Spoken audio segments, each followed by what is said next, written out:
मैं आपको रिक्वेस्ट करता हूँ तो हम अपनी शॉर्ट इंट्रोडक्शन दें, उसके बाद जो आज की हमारा नेचर संवाद का जो कार्यक्रम है उसको हम धीरे धीरे आगे बढ़ाएंगे। फिलहाल आप अपना छोटा सा इंट्रो दे दें जिससे कि लोग आपको जान लें। Hello, I'm Devina Preeti, and I have actually been following Save Arabic for some time now, and I saw this meeting happening, so I decided to come over and see for it. नमस्कार सभी को, मेरा नाम हेमंत शर्मा है। मैं जेसी boss विश्वविद्यालय से पत्रकारिता में स्नातकोत्तर कर रहा हूँ और सेव अरावली के कार्यों से मैं बहुत प्रभावित हूँ, तो इसलिए आज मैं यहाँ पे आया हूँ। और धन्यवाद करना चाहूँगा जितेंद्र सर से। मैं एक बार मिला भी हूँ पवन सर के साथ कि सेव अरावली के कार्यों से इतना प्रभावित हूँ कि अपने विश्वविद्यालय में भी कभी कभी हम पौधारोपण करते रहते हैं। जो भी हमारे अतिथि आते हैं उनसे वृक्षारोपण करवाते रहते हैं। बहुत बहुत धन्यवाद। नमस्कार सभी साथियों को, मेरा नाम धीरज कुमार है। मैं सेव अरावली ट्रस्ट के साथ जुड़ा हुआ हूँ और मैं सेव अरावली ट्रस्ट के साथ आईटी का काम मैनेज करता हूँ जो भी है। और मेरा भरोसा सेव अरावली ट्रस्ट के साथ इसलिए क्योंकि मैं भी आप लोगों की तरह इन्वायरमेंट के प्रति बहुत ही ज़्यादा संवेदनशील हूँ। चाहे वो हवा हो, पानी हो, पेड़ पौधे हो, ये सब कुछ हमें हमारे आगे की जनरेशन के लिए हमको अच्छे से पास ऑन करना है और हमको उसको एक्सप्लॉइट नहीं करना है। तो हम एक छोटी सी मुहिम कर रहे हैं जहाँ से भी हमारा लाइफस्टाइल हो, चाहे गवर्नमेंट से बोल के हो, चाहे सोसाइटी में आपस में अवेयरनेस फैला के, मैं चाहता हूँ कि हमारा इन्वायरमेंट अच्छे से प्रोटेक्टेड रहे। धन्यवाद।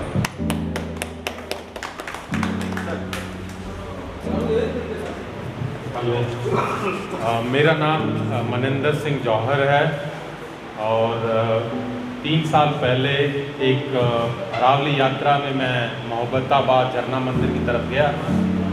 उस झरना मंदिर देखने के बाद सच में कहूँ तो मुझे अरावली से प्यार हो गया और उस दिन से मैं इनके साथ जुड़ गया और लगातार बहुत टाइम तो नहीं दे पाता हूँ, जितना टाइम दे पाता हूँ आता हूँ साथ में और इनके हाथ पकड़ के साथ में चलते हैं और अरावली को बचाने की कोशिश कर रहे हैं। बहुत सारे लोग अरावली के अगेंस्ट काम कर रहे हैं कि उसको डिस्ट्रॉय करें, डिस्ट्रॉय करके इसको भी एक कंक्रीट का जंगल बना दें। उसको जब कंक्रीट से बचाने के लिए हम सब मिलके हम चाहते हैं कि आप सब लोग भी जितने नए लोग आए हैं वो भी वॉलंटियर्स बने और इस काम में हमारी मदद करें। धन्यवाद।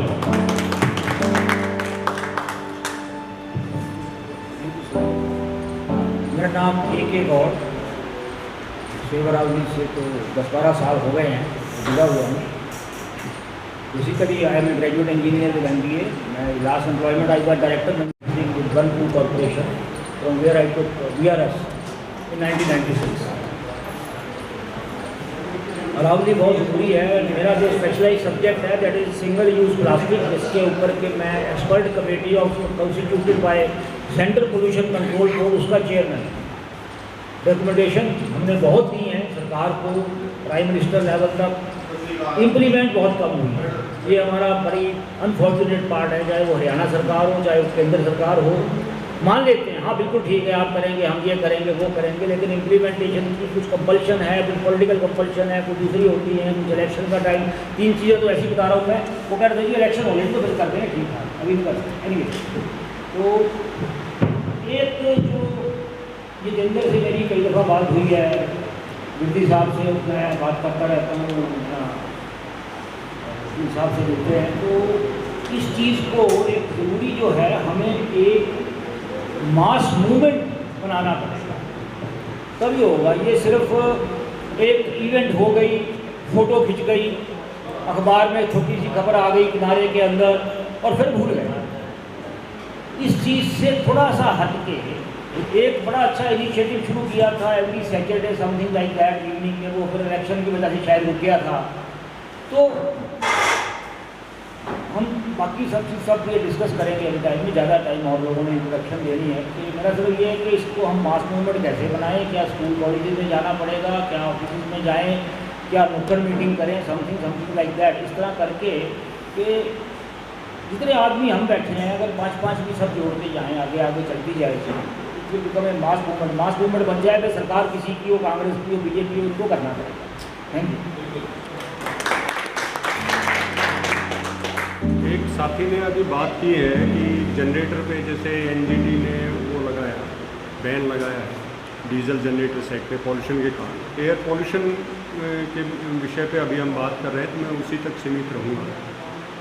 जहाँ तक जनरेटर सेट का बात है, सवाल ये है कि हमें जनरेटर सेट की ज़रूरत क्यों पड़ती है।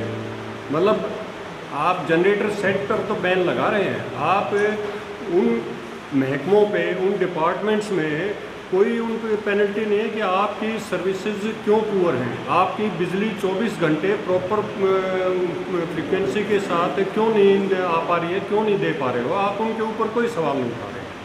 आप पॉल्यूटिंग व्हीकल्स को तो 10 साल के बाद बंद कर रहे हैं, लेकिन आप जो उसका बेहतर इलाज है कि जो आपकी कॉमन सर्विसेज हैं, जो पब्लिक ट्रांसपोर्ट है, आप उसको मजबूत करें, वो बढ़ाएं, वो आप नहीं कर रहे हैं। फरीदाबाद में जो है बसें आई थी और एसी बसें 40 बसें खड़ी खड़ी कूड़ा हो गई, चलाई नहीं गई इनसे। 40 बसों को पब्लिक के ट्रांसपोर्ट में चलाया नहीं, उससे पहले 200 बसें ऐसे ही कूड़ा कर चुके हैं ये लोग, कोई सवाल नहीं है उस पर। मतलब क्योंकि हम अपनी गाड़ियों में बैठ के जाते हैं तो हमें कोई इसमें दर्द नहीं है, हमें हमारा पैसा जो वेस्ट हो रहा है उस पर दर्द नहीं है, हमारा पॉलिसी लेवल पे कोई इंटरवेंशन नहीं है। क्यों नहीं? यहाँ से ट्रेन जाती है, आप मेट्रो तो छोड़े, आप जो नॉर्मल ट्रेन जो एक सस्ता साधन है दिल्ली जाने के लिए, उसको लगातार कम कर दिया गया, EMU को लगातार कम कर दिया गया। उसमें आप जाकर देखिए कभी कैसे ठुस के जाते हैं लोग, हमारा कोई इंटरवेंशन नहीं है उसमें। हम जाके कभी रेलवे पे, कभी सेव अरावली या और किसी संगठन ने, क्योंकि वो गरीब लोगों का साधन है, हम सोचते हैं हम अमीर हैं, हम जाके और अपनी गाड़ी में बैठ के चले जाएँ, इसलिए हम वो इंटरवेंशन नहीं करते। जब तक हम इस तरह के पॉलिसी लेवल के इस तरह के इंटरवेंशन नहीं करेंगे तब तक हमारी सारी बातें बेमानी हैं। ये भी जो है, हम लगातार ये जो एक प्रचार किया जाता है सरकार के द्वारा और सरकार के कुछ मीडिया के द्वारा, हम उसके जाल में फंसे हुए हैं। उनमें से एक जाल पराली जलाने का भी पीछे ये बिल्कुल तय, उस जो भी वो एनालिसिस हैं उनमें ये तय हो चुका है कि पराली जलाने से 7 से 8% पॉल्यूशन है। मेजर पॉल्यूशन 40% व्हीकल्स का है, और व्हीकल्स में आप 10 साल की पॉलिसी ले, 10 साल की पॉलिसी से नहीं होता है। बहुत सारे व्हीकल हैं जो 40,000 किलोमीटर भी नहीं चले हैं और उनको आप जो है ना कर रहे हैं। ये पॉलिसी सिर्फ अमीर जो ये व्हीकल मैन्युफैक्चरर है उनको फ़ायदा पहुंचाने के लिए लाई गई है। इसका वास्तव में पॉल्यूशन से कोई लेना देना नहीं है। आप जो है ना 5 साल के बाद भी एक गाड़ी जो टैक्सी में चल रही है, जो लगातार रोज़ाना 200, 300, 400 किलोमीटर चल रही है, वो 5 साल में भी पॉल्यूशन कर सकती है। और एक गाड़ी जो 10 किलोमीटर चलती है, किसी ने अपने पर्सनल यूज़ के लिए रख रखे है, वो हो सकता है कि 50,000 किलोमीटर ही चल पाए 10 साल में। तो ये बिल्कुल अनसाइंटिफिक तरीका है 10 साल में बंद करने का। ये सिर्फ व्हीकल मैन्युफैक्चरर को फ़ायदा पहुँचाने के लिए किया गया है, इसका कोई तुक नहीं है। इसी तरह से जो आप लगातार हाईवेज़ बना रहे हैं, उसके ऊपर कहीं कोई डिस्कशन नहीं है कि इस हाईवे की ज़रूरत है कि नहीं है। आप सिर्फ वो भी व्हीकल मैन्युफैक्चरर और बड़ी जो कंस्ट्रक्शन कंपनी हैं उनको फ़ायदा पहुंचाने के लिए उनका निर्माण ज़्यादातर का किया जा रहा है। उस पर आप उसका कॉस्ट एनालिसिस देखिए, आप जो बड़े हाईवेज़ बने हैं कि कितना कॉस्ट आई, कितना उनसे रेवेन्यू जनरेट हो रहा है, कितना सोशल बेनिफिट है उससे, कितना उस पर आपका ट्रांसपोर्ट शिफ्ट हुआ है उन रोड्स पे।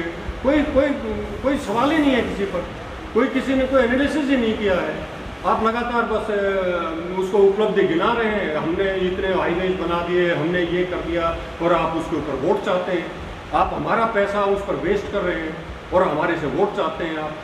तो ये हमें जो है ये पॉलिसी लेवल पे इन पर हमें सोचना चाहिए, इन पर विचार विमर्श करना चाहिए। मैं समझता हूँ एक एक टॉपिक पर हमें जो भी लोग हों एक ग्रुप बना के उसमें हम लिखें और एक कंक्लूड करें उसको, और उसको लेकर हम सरकार से इंटरवेंशन की मांग करें, हम सरकार से डिमांड करें। जैसे कि एक बहुत मोटी सी बात मैंने बताई है कि हमें मांग करनी चाहिए कि रेलवे जो है, वो जो ट्रेन है, जो EMU है, वो उसकी सर्विसेज बढ़ाई जाए ताकि यहाँ के ज़्यादा लोग उसमें जाएं, तो कारों की संख्या अपने आप कम होगी। हमें ये मांग करनी होगी कि बिजली विभाग 24 घंटे बिजली देगा, नहीं देगा तो उसकी डेफिशिएंसी आप उससे उस पर जुर्माना लगाइए। एक और महत्वपूर्ण बात है कि जो शहर की सफाई है, शहर की सफाई, कंस्ट्रक्शन परमिट, उसके ऊपर किसी तरह की कोई रोक टोक कुछ भी नहीं है। आप एक बिल्डिंग को कंस्ट्रक्शन का परमिट दे देते हैं, वो सारी रोड पे अपना सामान फैला देता है, कोई रोक टोक ही नहीं है पूरे शहर में। वो सारा दिन उड़ता रहता है, रेती उड़ती रहती है, बदरपुर उड़ता रहता है, आपको कोई उसको रोकने टोकने वाला नहीं है। इस पर भी हमें एक इंटरवेंशन करनी चाहिए कि ये जो भी लोग हैं इनके ऊपर नहीं, उस ऑफिसर के ऊपर जुर्माना लगाया जाए जो जिम्मेवार है। मैं आपको कुछ बताऊं कि हमने अगर इन्वायरमेंट के ऊपर करना है तो हमें कुछ टास्क फोर्स अलग से बनानी पड़ेगी, क्योंकि मैं एक अपनी वार्ड कमेटी का चेयरमैन भी हूँ। तो वार्ड कमेटी, जबकि आपको पता है कि जब से यशपाल यादव जी के उसके बाद डिसमेंटल होगी, उसके बाद वर्क नहीं कर रही है, लेकिन मैंने अपने एरिया के अंदर उसको जिंदा रखा है। मैंने आज भी ग्रुप के अंदर नगर निगम के सारे बड़े अधिकारी मेरे साथ जुड़े हुए हैं, चाहे वहाँ के ASI सैनिटरी इंस्पेक्टर हैं, चाहे अपना स्वीपर स्टाफ है, चाहे इंडोग्रीन स्टाफ है, मेरी पूरी टीम के अंदर सारे जुड़े हुए हैं। और हमने वार्ड कमेटी के अंदर इस तरह वर्क किया है कि इवन मुझे पता है मेरे एरिया के अंदर, मैं जवाहर कॉलोनी का एरिया है मेरा, जवाहर कॉलोनी NIT 86 का, तो वहाँ सीवर पानी की दिक्कत हो, तो वहाँ हमने टीम बना दी कि पानी से रिलेटेड हमें पता है कि बहुत ज़्यादा दिक्कत आती है, वहाँ पर डिफरेंट ट्यूबवेल से आते हैं, तो पानी के डिफरेंट टाइप के व्हाट्सअप ग्रुप बनाए हुए हैं। और वहाँ पर अपने टीम के एक इंचार्ज को बनाया कि वहाँ पर का एरिया जैसे पानी चलेगा ग्रुप में मैसेज आता है, उस एरिया की और की मोटर चलती है, नहीं तो लोगों को पता ही नहीं चलता था। तो इसी हिसाब से हमें यहाँ पर भी अपने जो एनवायरनमेंट भी अगर बैठे हैं तो हमें यहाँ पर भी ऐसे टास्क फोर्स बनानी पड़ेगी।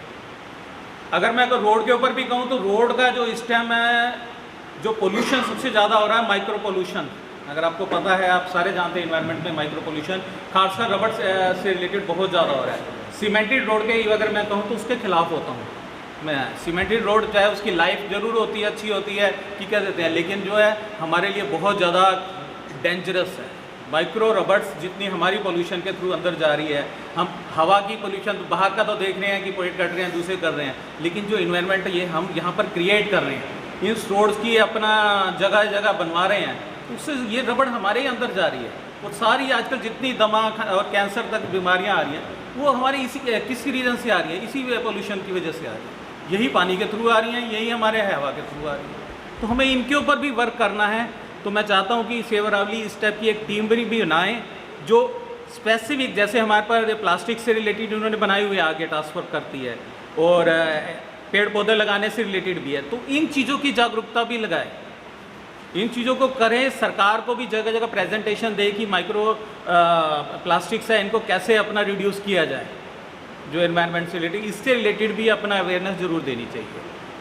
तो इस टाइप की टीम बनाएं और टीमों को डिफरेंट टाइप के टास्क में, जो क्योंकि इसमें स्पेशलाइज जो एनवायरनमेंट में यहाँ पर काफ़ी अच्छे मैं जानता हूँ, जो खासकर एक स्पेसिफिक टॉपिक वाइज वो बहुत अच्छे एक्सपर्ट हैं, तो उन एक्सपर्ट का उनको हेड बना के एरिया वाइज उनको टीम दिया जाए, टास्क दिया जाए, तो बहुत अच्छा हम काम कर सकते हैं। और सेव अरावली तो है ही है, अपना इतने सालों से वर्क कर रही है, अप्लॉज है आपके लिए, सबके लिए। आप टीम बहुत अच्छा वर्क करती हैं, तो हम आपके साथ हैं और कहीं भी जरूरत होगी जैसे भी अपना साथ भी देंगे। Thank you sir.